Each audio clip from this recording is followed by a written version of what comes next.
I told my husband his grieving son should have died with his mother, after I gave the kid's PS5 to his bully, forced him to apologize for defending himself, ignored months of abuse about his dead mom, lost my marriage, my job, my family, and became the villain everyone warns you about, now living alone with nothing but the echo of the cruelest words I ever said. I said it. I actually said it out loud. Maybe he should have died in that car with her. The words hung in the air like poison. My husband stood in the doorway of our bedroom, his face completely blank. Not angry. Not hurt. Just empty. Like I just confirmed something he'd suspected all along but hoped wasn't true.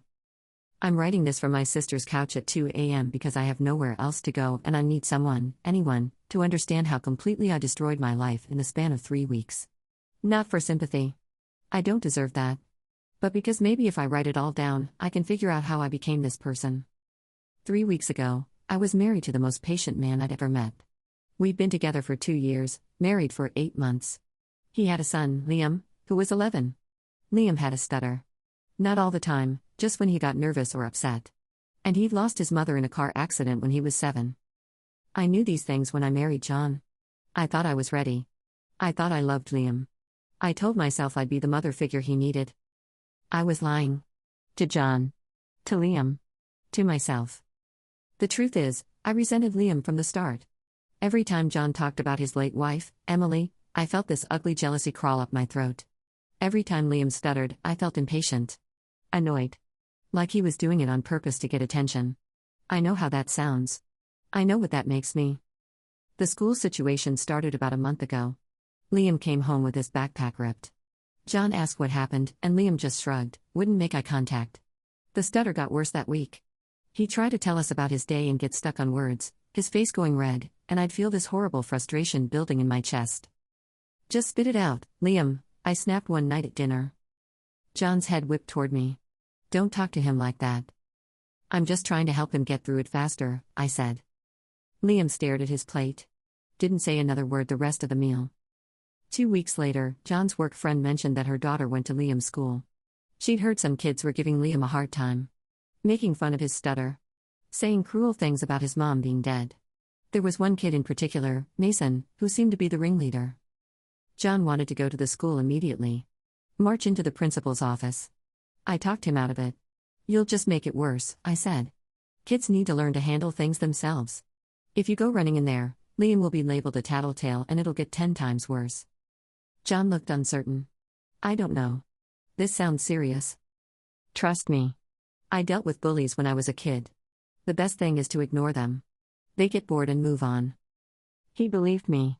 God, he actually believed I had Liam's best interests at heart. The truth? I didn't want to deal with it. I didn't want to take time off work for school meetings. I didn't want to be that stepmom fighting battles for a kid who, if I'm being honest, I saw as a constant reminder that I'd never be John's first choice. That Emily would always be the one who mattered. So I did nothing. Worse than nothing. When Liam tried to tell John about what was happening, I'd minimize it. Boys will be boys. It's just part of growing up. You're being too sensitive. John started to pull back from pushing the issue. I watched it happen. I watched my husband start to doubt his own instincts about protecting his son because I kept telling him everything was fine. It wasn't fine. 3 weeks ago, Liam came home with a black eye. His shirt was torn. There was a scrape on his cheek. John went ballistic. That's it. I'm calling the school right now. Wait, Liam said, the stutter heavy. I hit him. Be back. John stopped. You what? M. Mason kept saying. He kept saying Mom killed herself because she didn't want to be around me anymore. That she drove into that T truck on purpose. Told him to stop and he wouldn't, so I pushed him and he fell and hit his head on the desk. Then I punched him. My husband looked like he wanted to cry and cheer at the same time. Liam, I'm proud of you for standing up for yourself, but we can't solve things with violence. We need to tell the school what Mason's been saying and what led to this. That's when I made my first catastrophic choice. Absolutely not, I said. Liam threw the first punch. He could get expelled. We need to handle this quietly. John stared at me. Handle it how? Mason's mother is on the PTA. I've seen her at school events. I'll talk to her, smooth things over. But Liam needs to understand there are consequences for hitting people, no matter what they say. He was defending himself from months of abuse, John said slowly. He was being violent. What kind of message does it send if we don't punish him? I watched my husband's face. I watched him doubt himself again. I watched him defer to me because I positioned myself as the one who knew how schools worked, who understood kids. Fine, John finally said. But nothing too harsh. I grounded Liam for 2 weeks. Took away his PS5. He'd saved up for a year to buy that thing himself. It was the one thing that made him happy, the one place where his stutter didn't matter because he could just play and be a normal kid. I took it to Mason's house the next day. Mason's mother, Jennifer, answered the door with Mason standing behind her, a small bruise on his forehead. She looked me up and down like I was something she'd scraped off her shoe. "I'm so sorry about what Liam did," I gushed. "We were horrified when we found out. We've grounded him and taken away his video game console. I thought Mason might like to have it as an apology." Jennifer's expression shifted from hostile to surprised to smug in about 3 seconds. "Well, that's very generous of you." Mason grabbed the PS5 like it was Christmas morning. He didn't even say thank you. "I think it would be appropriate for Liam to apologize in person," Jennifer said. "To Mason and to me. What he did was unacceptable." Every instinct I had left screamed that this was wrong. That I was betraying this kid who'd already lost so much. But my pride, my need to be liked by this PTA woman, my resentment toward Liam. It all drowned out that voice. "Of course," I said. "I'll bring him by tomorrow." The next day, I made Liam get in the car. He was silent the whole ride. John was at work. He didn't know I was doing this. At Mason's door, I made Liam apologize. He could barely get the words out through the stutter. Mason smirked the entire time. Jennifer accepted the apology with this condescending pat on Liam's head. "I hope you've learned your lesson," she said.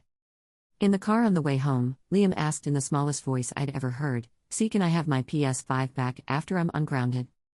"No," I said. "I gave it to Mason. Actions have consequences." He didn't cry. He just turned and looked out the window. And I felt nothing. No guilt. No empathy. Nothing. That should have been my wake-up call. The fact that I felt nothing while destroying a grieving child should have terrified me. It didn't. John found out that night. Liam wouldn't come out of his room for dinner. John went to check on him and found him crying silently into his pillow. It took 20 minutes for Liam to tell him what I'd done. My husband came downstairs with a look on his face I'd never seen before. "You did what?" His voice was quiet. Deadly quiet. "I handled it," I said. Mason's mother was ready to press charges. I smoothed it over. By giving away Liam's PS5. That he bought himself. To the kid who's been tormenting him for months. He needed to learn that violence isn't the answer. He needed to learn that his stepmother would protect him. John's voice cracked. He needed to know that someone in this house was on his side. Instead, you sided with his bully. You made him apologize to the kid who told him his dead mother killed herself to get away from him. I was trying to keep him from getting expelled. You were trying to avoid being inconvenienced, John shouted. You were trying to look good in front of some PTA mom. You've never cared about Liam. I've watched you. The way you talked to him. The impatience. The dismissal. I kept telling myself I was imagining it, that you were just adjusting. But this? This is unforgivable. We screamed at each other for an hour. He slept in Liam's room that night. I heard him through the door, crying with his son, apologizing over and over for not protecting him. The next morning, John barely looked at me. He took Liam to school himself. When he came home, he said he'd gone to the principal, told them everything Mason had been saying and doing. The school was investigating. You should have done that weeks ago, I snapped. You're right, he said. I should have. I should have ignored you and protected my son. I won't make that mistake again. We lived in cold silence for a week. John moved into the guest room. He was looking at me like he didn't know who I was. Like he was mourning the person he thought he'd married. Then came the fight that ended everything. Liam had a nightmare. I heard him crying down the hall around 2 a.m. John got up to comfort him.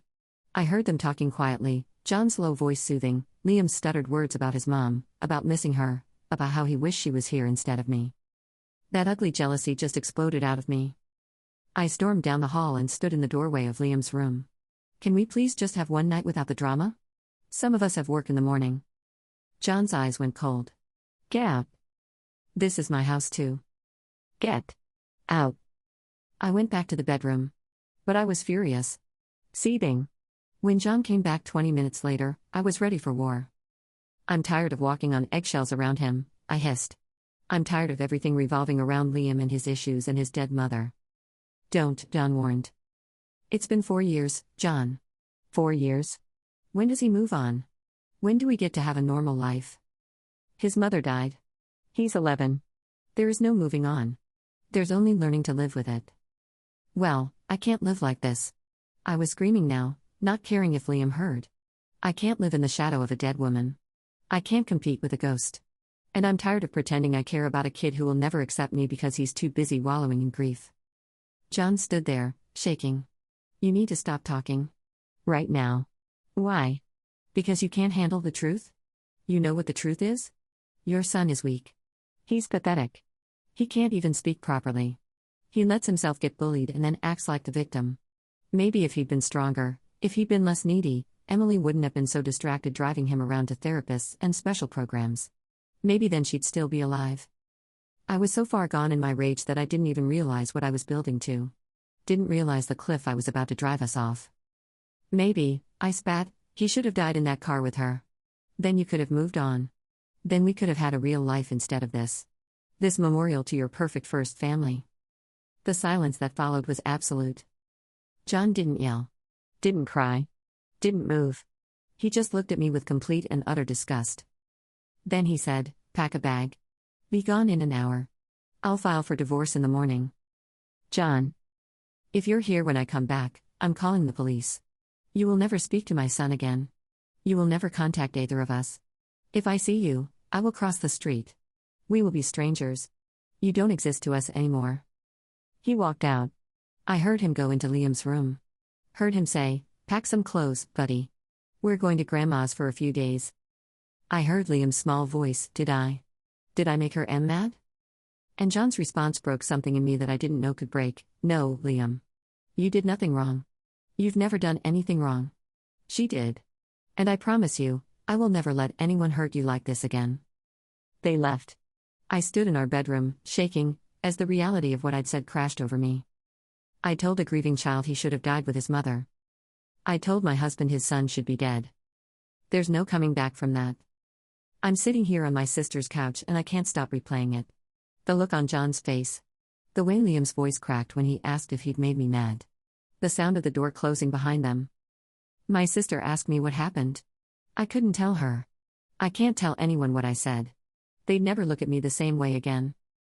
Nobody knows I'm here except John, and only because his lawyer needed an address to send the divorce papers. I got them yesterday. The divorce papers arrived at my sister's apartment 6 days after John and Liam left. I'd been checking my phone obsessively, switching between wanting John to call and dreading it.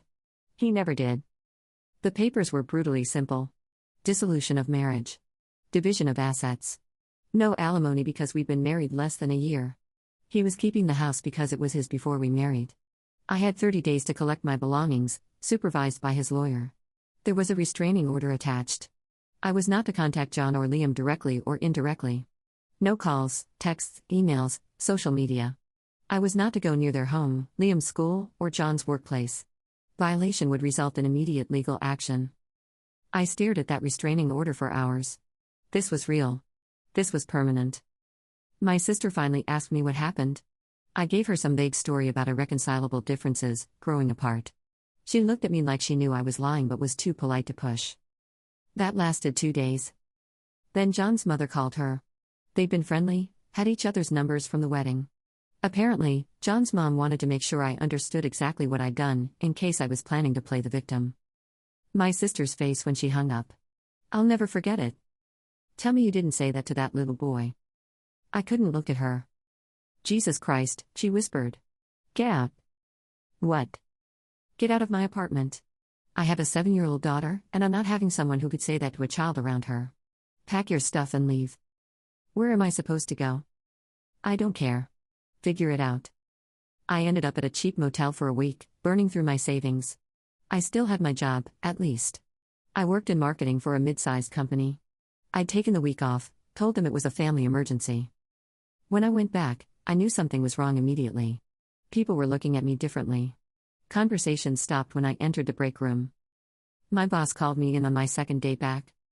"We need to talk about your social media presence," she said. My stomach dropped. "What about it?" "Several employees have brought to our attention some concerning posts from parents at Liam Morrison's school." "Oh God. What posts?" She turned her computer screen toward me. It was a Facebook post from Jennifer, Mason's mother. The PTA mom I tried so hard to impress. The post had my name. My full name. And it detailed everything. How I'd given away Liam's PS5 to Mason. How I'd made Liam apologize to his bully. How the school had investigated and found that Mason had been tormenting Liam for months, saying horrific things about his dead mother. How I'd known and done nothing. But that wasn't the worst part. Someone had commented asking why I'd do such a thing. And Jennifer had replied, "I heard from someone close to the family that she told her husband the boy should have died with his mother." Can you imagine? What kind of monster says that to a grieving child? The post had 847 shares. The comments were vicious. Hundreds of people calling me evil, a narcissist, a child abuser. Someone had found my Instagram and LinkedIn and posted the links. People were messaging my employer. "Is it true?" my boss asked. I wanted to lie. God, I wanted to lie so badly. But what was the point? I said it to my husband, I whispered. I didn't. Liam wasn't supposed to hear. But you said it. You meant it. I couldn't answer. "We're letting you go," she said. Effective immediately. "We can't have this kind of publicity associated with our brand. You'll receive 2 weeks severance. Security will escort you out." I was walked out of the building like a criminal. People I'd worked with for 3 years wouldn't meet my eyes. I sat in my car in the parking lot and realized I had nowhere to go. No job. No husband. No family who would take me in. The motel was draining my savings fast. I tried to delete my social media accounts, but the screenshots were already everywhere. Someone had made a TikTok about me. It had 2.3 million views. The comments were calling for my address to be posted, for me to be dealt with. I had to move motels 3 times because people found out where I was staying. My parents called. I hadn't talked to them since the wedding. They'd never been particularly involved in my life, but we were cordial. Not anymore. "We saw the posts," my mother said. "Please tell us they're exaggerating." "I made a mistake," I said.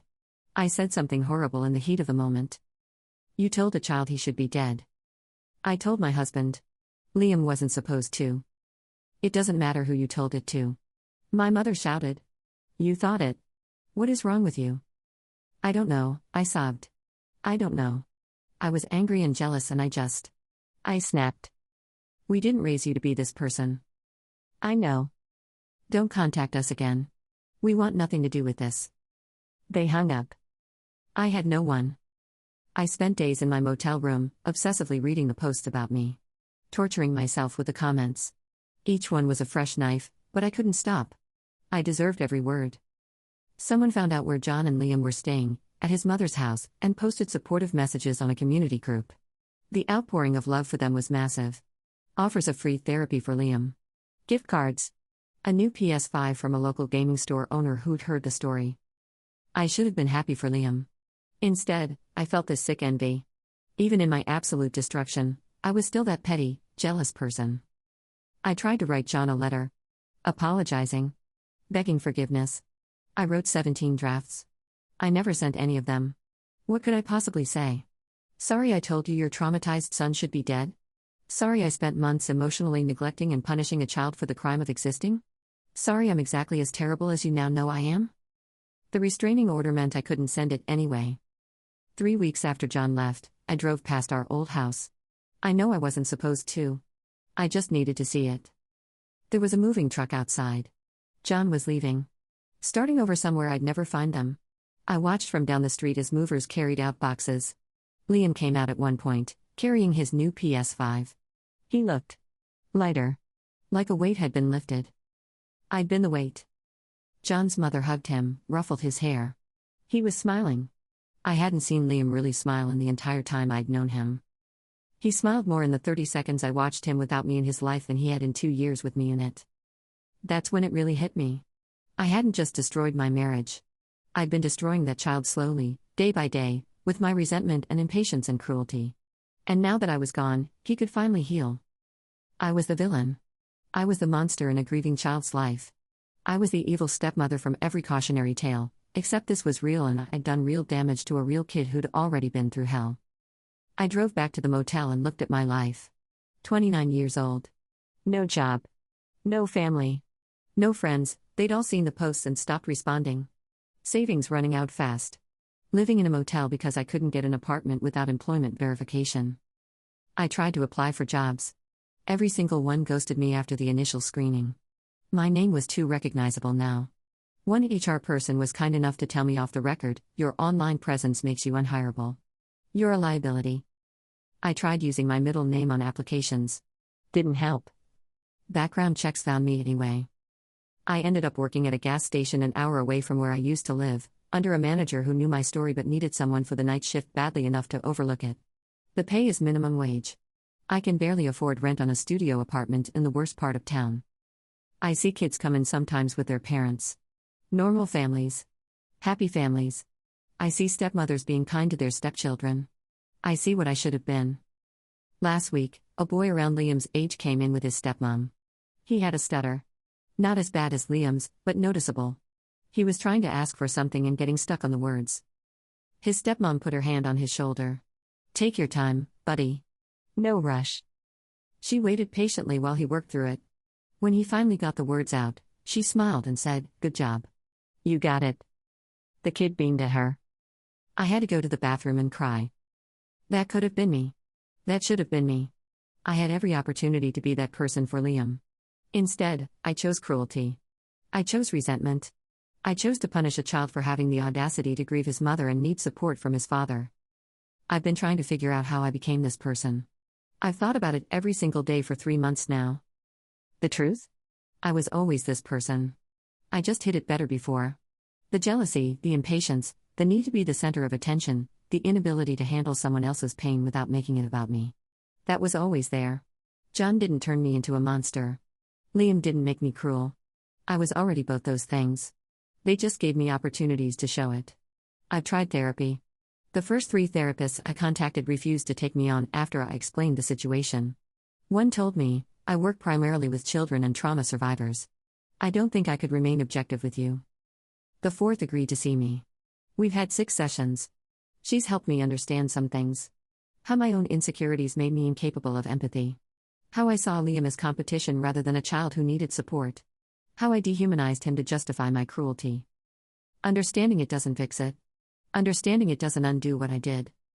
She asked me last session if I tried to make amends. "I can't," I said. "There's a restraining order. And even if there wasn't, what could I possibly say?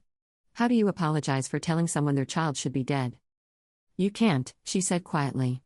"Some things can't be fixed with an apology. Some damage is permanent." I think about Liam every day. I wonder if he still has nightmares.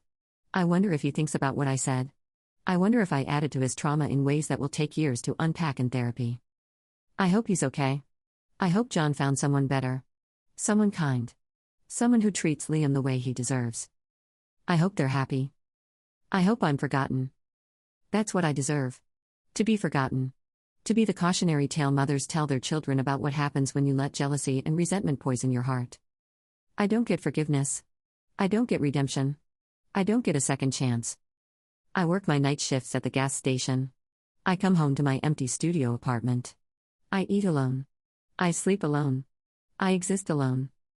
And every single day, I hear my own voice saying those words, "Maybe he should have died in that car with her."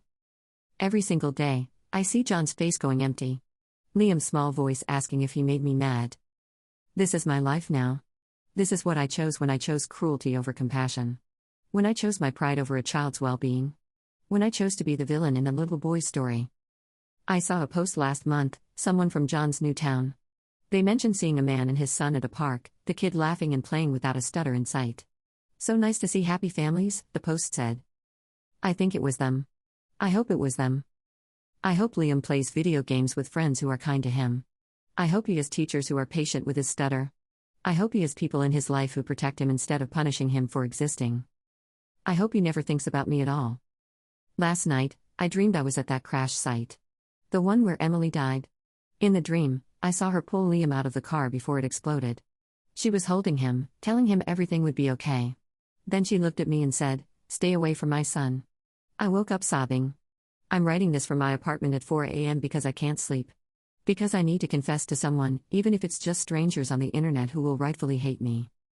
I destroyed a child's sense of safety in his own home. I betrayed my husband's trust in the worst way imaginable. I gave away a traumatized kid's prized possession to his bully. I made him apologize for defending himself. I allowed him to be tormented because it was inconvenient for me to care. And then I told his father he should have died. There's no coming back from that. There's no redemption arc. There's no moment where I suddenly become a better person and everyone forgives me. This is it. This is my life. Alone. Hated. Knowing I earned every bit of it. If you're reading this and you're a step-parent, or about to become one, learn from my catastrophic failure. If you can't love your partner's child, or at least treat them with basic human decency, leave. Walk away before you do damage that can never be undone. If you feel resentment toward a child for existing, get therapy immediately. Don't wait until you've destroyed them. If you're competing with a dead parent for attention, you've already lost. And you deserve to lose. Don't be me. Don't do what I did. Don't wait until you've said the unforgivable to realize you're the villain. I'm 29 years old. I have 50+ years left to live with what I've done. 50 years of knowing I broke a child who was already broken. 50 years of knowing I'm the monster in a little boy's nightmares. 50 years of knowing that the best thing I ever did for Liam was leave. That's my legacy. That's my warning. I hope it's enough to stop someone else from making my mistakes. I hope Liam never stutters again. And I hope he never, ever has to think about the woman who told his father he should be dead.